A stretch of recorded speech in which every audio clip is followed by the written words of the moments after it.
Sebelum menonton video ini, bagi kalian yang beragama Islam dan belum sholat, sebaiknya sholat dulu, karena sholat lebih penting daripada nonton YouTube. Alhamdulillah, nahmaduhu wa nasta'inuhu wa nastaghfiruh wa nu'minu bihi wa natawakkalu 'alaihi wa na'udzu billahi min shururi anfusina wa min sayyiati a'malina. May yahdihillahu fala mudilla lahu wa may yudlil fala hadiya lahu. Asyhadu an la ilaha illallah wahdahu la syarika lahu wa asyhadu anna Muhammadan abduhu wa rasuluh sallallahu alaihi wasallam tasliman katsiran katsiran. Faqad qala ta'ala fi kitabil karim ba'da a'udzu billahi minasyaitonir rajim. Bismillahirrahmanirrahim. Walladzina jahadu fina lanahdiyannahum subulana wa inna Allaha lama'al muhsinin. Wa qala Rasulullah sallallahu alaihi wasallam wa man azlat wa manjil alaina silatillahi al-ghaliyah alaina silatillahi jannah. Sadaqallahu alaihi wasallam. Kehidupan kita perkara agama. Selain agama penting, makanan, minuman, pakaian, rumah, harta penting. Tapi kepentingannya tidak melebihi kepentingan agama. Agama ini penting sebab agama ini satu-satunya yang bisa membawa manusia kepada kebahagiaan yang sebenarnya di kehidupan dunia juga di kehidupan akhirat yang selama-lamanya. Di luar agama nggak ada kebahagiaan. Dalam harta tidak ada jaminan bahagia, dalam pangkat tidak ada jaminan bahagia, dalam jabatan tidak ada jaminan bahagia. Buktinya harusnya dalam Al-Quran Allah jelaskan kisah-kisah orang terdahulu yang Allah beri kelebihan dari segi keduniaan. Banyak hartanya, bagus rumahnya, tinggi pangkat jabatannya, etc. Tapi ketika agama tidak ada di kehidupan mereka, mereka bukan dijelaskan oleh Allah sebagai orang bahagia, tapi sebagai orang sengsara. Fir'aun laknatullah alaihi, Qarun laknatullah alaihi, Namrud laknatullah alaihi, Syaddad laknatullah alaihi, Haman laknatullah alaihi, kaum 'ad laknatullah alaihim, kaum Tsamud laknatullah alaihim. Itu orang-orang yang dari segi dunia Allah beri kelebihan, dan kelebihan itu tidak pernah diberikan oleh Allah kepada orang sebelum mereka juga kepada setelahnya. Itu Sadat, dia bangun rumah, bangun istana 300 tahun ya, dia kumpulkan semua batu-batu mulia ya, dia ingin mewujudkan bangunan-bangunan surga yang dijelaskan oleh para nabi, ingin diwujudkan dalam dunia. Satu malam sebelum Sadat sampai ke tujuan, rumah yang dia cita-citakan ingin ditinggali maka dihancurkan oleh Allah Subhanahu wa taala. Sadat diajak bukan antara saja Sadat ini punya rumah bagus, tapi Sadat ini menentang ajaran para nabi. Nabi Hud alaihissalam ditentang, ya, dilawan, menentang hukum-hukum Allah, maka disiksa. Ya. Kaum Tsamud, ya, Allah beri kemampuan mengukir gunung-gunung batu jadi rumah-rumah yang indah cantik. Tapi ketika agama tidak ada pada diri mereka, itu rumahnya nggak bisa memberikan pertolongan. Bahkan isi seorang nabi, suaminya Nabi Nuh alaihissalam, itu istrinya itu satu kasur tidur dengan Nabi Nuh alaihissalam, bukan sehari dua hari, puluhan tahun, ratusan tahun ya. Tapi ketika dia tidak ada agama, itu kesolehan suaminya, pangkat Nabi suaminya, bahkan pangkat Nabi Nuh ini adalah Nabi Ulul Azmi, itu nggak bisa memberikan pertolongan kepada istri yang tidak taat kepada Allah.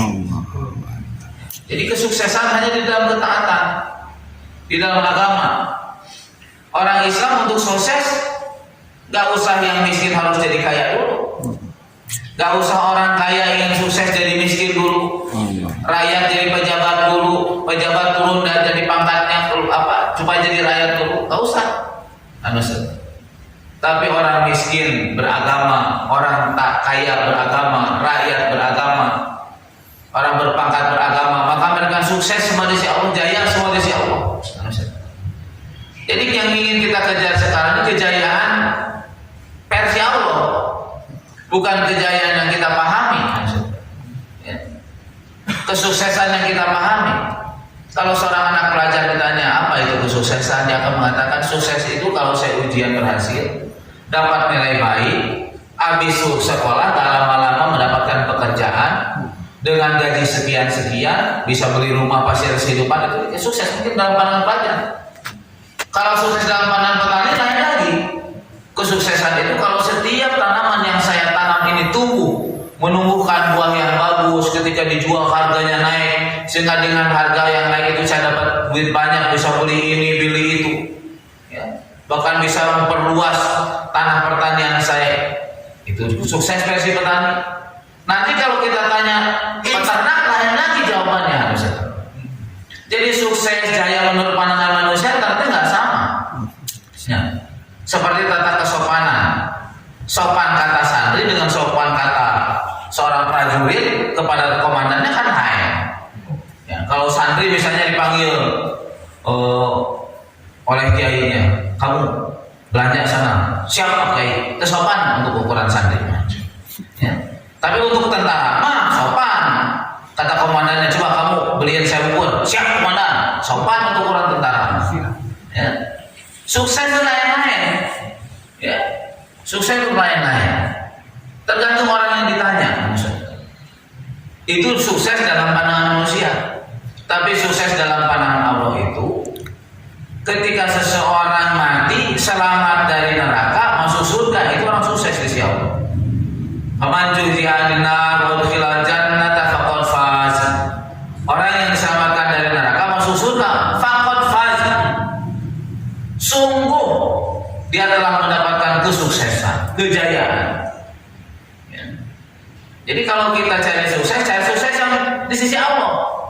Itu berlaku bagi petani, pedagang, hamba sahaya, orang merdeka, orang kaya, miskin. Itu sukses dalam pandangan Allah. Hari ini kalau kita cari sukses di luar yang diinginkan oleh Allah, di luar dari jalan Allah, tidak akan ketemu. Suksesnya dalam agama, kejayaan kedamaian dalam agama, kok dicari di tempat lain. Dicari dalam harta, itu usahanya ikhtiar cari sukses dalam pangkat jabatan harta. Jangankan setahun 2 tahun, 10-20 tahun, ikhtiar sampai kiamat. Itu kejayaan yang sebenarnya, falah yang sebenarnya tidak akan datang dalam kehidupan kita. Ya. Seperti orang melihat Fata Morgana. Fata Morgana yang saya disunahkan, katanya kurang-kurang nama. Ya kalau kita lihat jalan aspal itu tengah hari panas terik, nampak seperti ada air di depan. Fata Morgana itu begitu. Disunahkan apa jadi apa? Nah, itu apanya? Pembunuhan. Seperti ada air di sana. Ketika datang ke sana air tidak ada, tapi air ada di sana. Datang ke sana tidak ada. Ya. Itulah kejayaan yang dijanjikan perkara di luar agama. Sigatinya seperti dari itu sukses itu. Seperti dalam pangkat, seperti dalam jabatan. Satu orang ulama berangkat lurus ke Amerika, pulang 4 bulan naik pesawat. Sampingnya nih orang Amerika asli. Maka orang Amerika ini nanya, "Tuan dari mana?" "Tuan ini nampak bukan dari Amerika, orang sini." Dia bilang, "Betul, saya orang India." Maka si ini nanya, "Tuan sudah buat apa di Amerika?" Dia bilang, "Kegiatan ini huruflah di Amerika." Maka dia tanya, "Bagaimana pandangan Tuan tentang keadaan orang Amerika?" Maka ulama dibilang, "Kamu ingin jawaban yang sekedar hiasan bibir atau jawaban yang sebenarnya?" Maka dia bilang, "Jawaban yang sebenarnya, jujur." Ulama ini bilang orang Amerika itu seperti seseorang yang memakai sepatu kulit yang mahal, bagus, kualitas terbaik, harganya mahal, sehingga orang melihat sepatu kulit itu merasa tertarik, ya, terkesan. Saya pernah dibawa silaturahmi ke seorang kepala desa dulu di Ustaz Fahru. Si kepala desa itu dikasih sepatu sama Habib Ali, seorang pengacara, harganya 5 juta. Ya, sepatunya bagus, ya, kulit asli, itu kulit naon tapi nanti kali 5 juta, bagus. Ya. Tapi dia bilang, "Saya itu sepatu terlalu kecil. Harusnya misalnya saya pakai sepatu nomor 40 hiji, pakai nomor 38.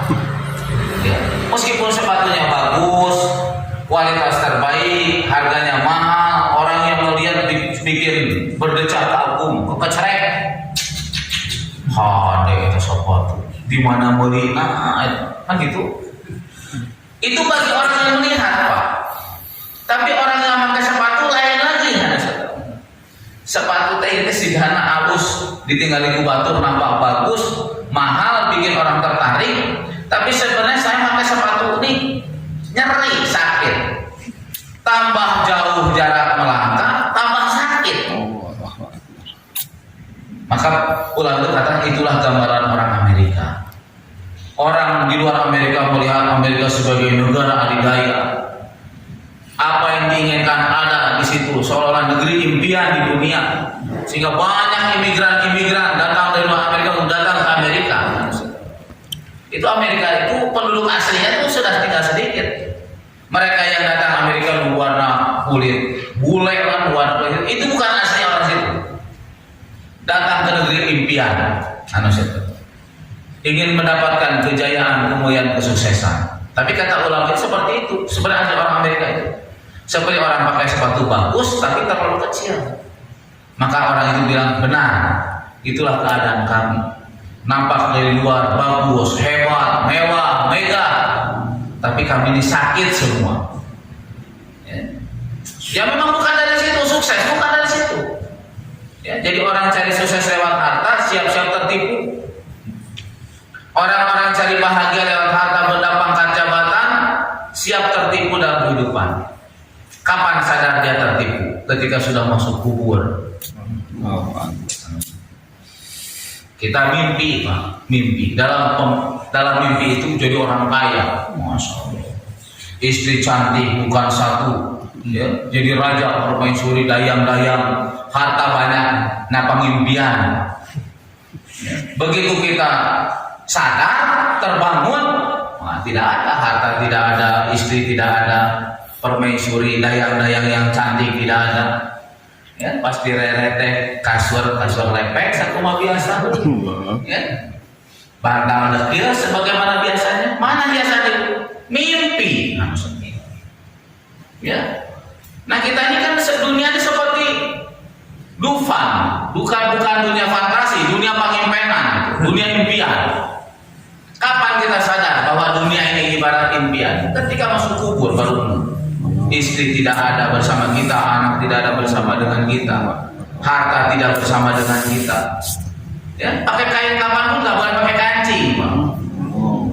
Ya, kain kapan nggak boleh pakai kancing. Untung itu pun diizinkan pakai kain kapan, sebab terlahir ke dunia tanpa satu lembar benang pun. Gak punya apa-apa dan tidak akan pernah punya apa-apa di dunia. Tidak punya apa-apa dan tidak akan pernah punya apa-apa.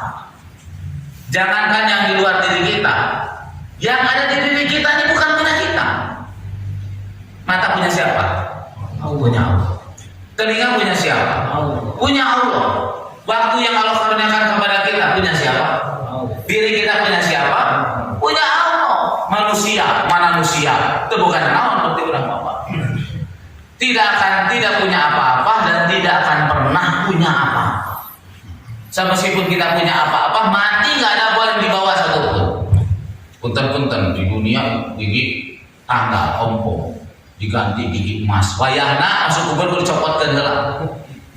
Gak boleh ada ikut benda-benda dunia ke dalam kubur kita. Hanya kain kapan. Itu pun gak boleh dijahit, gak boleh dikancing. Komodi modelan mana saja. Hah? Masa karena aja lo kubur tuh Masya Allah. Gak boleh. Apa yang bersama kita? Amal baik jadi asbab datangnya kebaikan dalam kubur. Amal buruk asbab keburukan datang ke dalam kubur kita. Jadi apa yang diperjuangkan di dunia ini ya? Apa yang diperjuangkan di dunia ini? Tentunya kalau orang yang akalnya sehat pasti akan mengusahakan perkara yang besar ini, Pak. Para nabi itu paham urusan kehidupan ini, paham urusan kematian. Maka mereka nggak mau bawa sesuatu apapun dari dunia ini setelah mereka mati. Rasulullah SAW punya uang 7 asrofi menjelang kewafatannya. Itu nggak bisa tidur, Pak. Orang kan nggak bisa tidur kan untuk bukan duit. guling gasahan. Itu bukan begitu. Gak punya uang. Rasulullah mah justru punya uang, gak bisa tidur. Khawatir mati uang ini belum dibelanjakan di jalan Allah. Orang mau dibalik, ya betul. Guling gasahan, guling ram. Oh masya. Ya. Maka Rasulullah berwasiat supaya ini uang yang 7 asraf ini semua disedekahkan.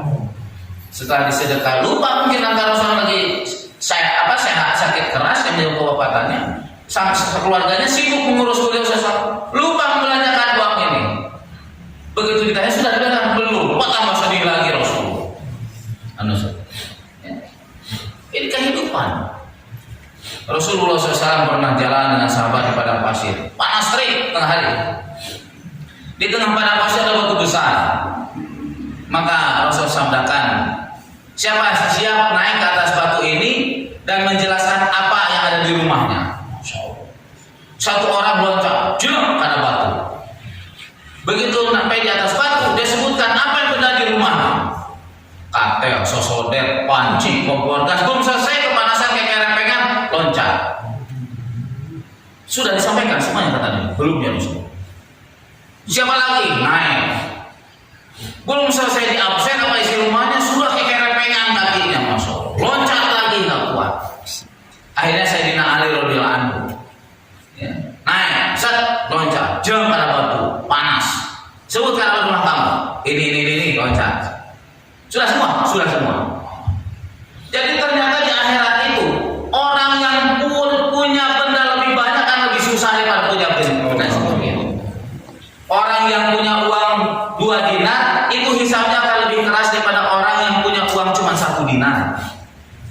Orang yang punya 1 dinar akan dihisab lebih keras daripada orang yang nggak punya duit sama sekali. Tapi pada dunia orang hayang lain bahasa detik, hayang balok-balok, hayang miskin. Boleh kata hayang bukan.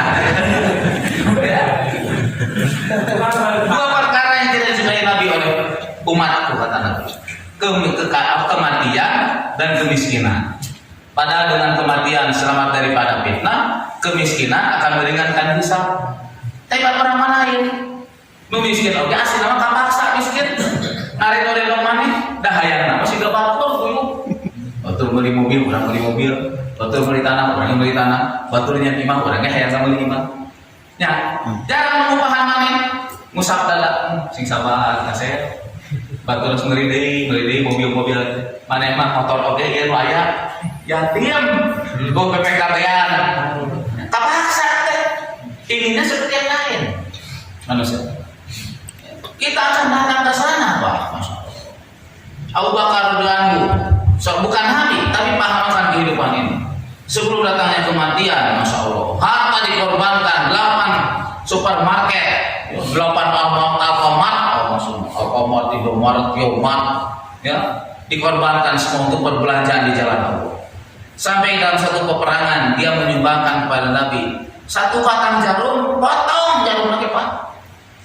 Tapi Abu Bakar ingin jarum ini jadi perbendaharaan milik dia nanti di yaumil kiamat dalam surga Allah Subhanahu wa taala.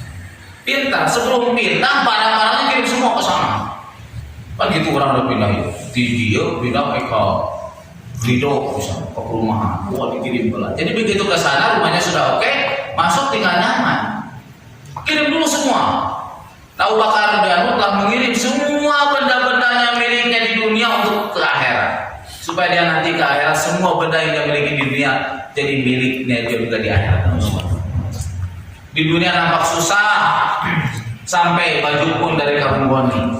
Pak kurang mana kali seseorang pakai baju karung boni mau dianggap jelma jejer Pak. Pasti dianggap gelok. Betul? Gelok banyak. Abu Bakar jangan lupa orang yang masuk surga setelah para nabi. Di dunia pernah pakai baju karung boni yang kancingnya dari duri-duri pohon kurma. Sebab harta habis sudah digunakan di jalan Allah.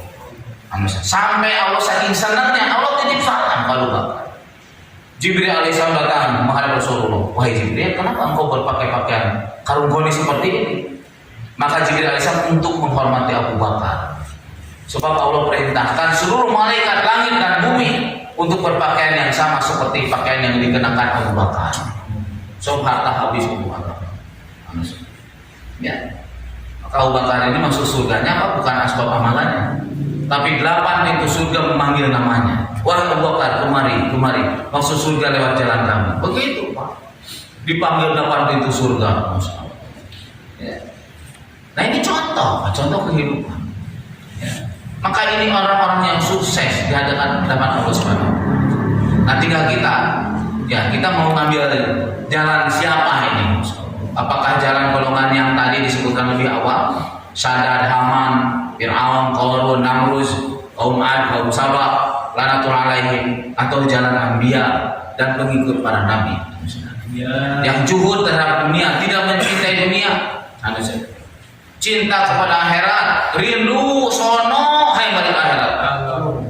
Pada bulan mau seperti orang berpuasa pada dago mau buka, masya Allah. Wahyu pujian berarti buka 10 menit deh. Waktu yang diatos-atos, waktu yang betul. Nanti kalau kayak apa? Wah mas deket tidak dago Pak. Berbeduk maghrib makanan sudah disiapkan. Begitu adzan tiba maghrib bulan puasa hati senang bunga buka puasa. Orang beriman yang mencintai kehidupan akhirat, juhud terhadap dunia, yakin akan berjumpa dengan Allah. Nggak ada maut pas seperti orang puasa menunggu buka puasa. Dan ketika hari kematian tiba, gembiranya itu seperti orang yang telah lama menahan lapar haus, tiba waktu berbuka, bunga acidah. Hayang orang masih kecil hayang. Hayang dulu hayang hidup senang, hayang hidup tenang, pengen hidup enak. Maka kita pun harus punya keinginan mati enak, mati dalam keridhaan Allah, mati dalam ampunan Allah, mati dalam rahmat Allah. Maka dunia ini disikapi dengan juhud. Allah kasih dunia kepada kita untuk dimanfaatkan untuk apa? Untuk agama kita. Ya, untuk agama kita. Dikorbankan dunia untuk agama ini baru benar, baru orang benar. Mengorbankan perkara hina untuk mulia, ini orang yang pintar. Mengorbankan perkara yang sedikit untuk mendapatkan perkara yang banyak, ini orang pintar. Mengorbankan yang sebentar untuk selama-lamanya, ini orang pintar. Dunia ini diisi Allah bukan perkara mulia, dikorbankan untuk akhirat, ini orang pintar namanya. Dunia ini kehidupannya sebentar, dunia ini umurnya 7.000 tahun, dikorbankan untuk kehidupannya selama-lamanya, ini orang pintar namanya. Dunia ini qalil, wal akhiratu khairu wa abqa. Yang menciptakannya dia mulia. Dunia ini kecil, dikorbankan untuk perkara besar, ini orang pintar namanya. Tapi sebaliknya Pak, yang besar dikorbankan untuk yang kecil, yang lama dikorbankan untuk yang sebentar. Ya, ini bukan orang yang pintar namanya. Maka orang pintar, orang berakal, siap mengorbankan dunianya demi akhirat. Jadi mumpung ke balik akhirat bakal indit dicinta-cintai kepada dunia, bakal meninggalkannya. Bahkan kadang kita belum meninggalkan dunia kita sudah meninggalkan kita. Duit kecopetan, ya. Beas, apare, memeh dipanen, didamberin. Kitanya belum mati, dunia udah meninggalkan kita duluan. Maka bagaimana kita buat dunia menunggu kita dan di akhirat? Dunia kita menunggu kita, maka dunia kita kirim ke akhirat. Harta, diri, waktu yang Allah berikan pada kita digunakan untuk akhirat kita, mempercantik, memperindah kehidupan akhirat kita. Dan dunia akan diperbaiki oleh Allah. Kalau akhirat diperbaiki yang begitu besar, masa dunia yang kecil ini tidak diperbaiki oleh Allah. Kalau urusan yang berat di akhirat jadi mudah, maka mana mungkin urusan dunia yang kecil sementara remeh ini dipersulit oleh Allah Subhanahu wa taala. Siapa yang harus korbankan dunia? Gak usah semua, gak usah seumur hidup. 1/10 umur pakai untuk agama, 2,5 jam setiap hari untuk memberkan masjid, 3 hari setiap bulan, 40 hari setiap tahun, itu minimal 10%. Nggak bakalan mengurangi umur, Pak Muhammad. Bahkan akan menambah umur, keberkahan dari sisi keberkahannya, harta, siapa disolokannya? Tahu tuh usaha atas agama ini bapak sebarang poek kira-kira gitu. Tuh poek 4 bulan, DKM bagus deh. Niat Pak ya, aslinya sisa seumur digunakan. Maka ulama mentertibkan 40 hari, 3 hari, 4 bulan. Ya, besok tanggal 4 akan ada pengeluaran rombongan di pertemuan umat Islam di Sukabumi, dan ini serentak di seluruh Indonesia, Pak. Ya, soal besok. Dari si Curug katanya mau 2 rombongan nih, Pak Agus TKM dan 4 bulan nanti di bulan Juli pas ada Jumlah. Terima kasih telah menyaksikan video kami. Jika kalian suka, jangan lupa komen, like, dan subscribe. Terima kasih.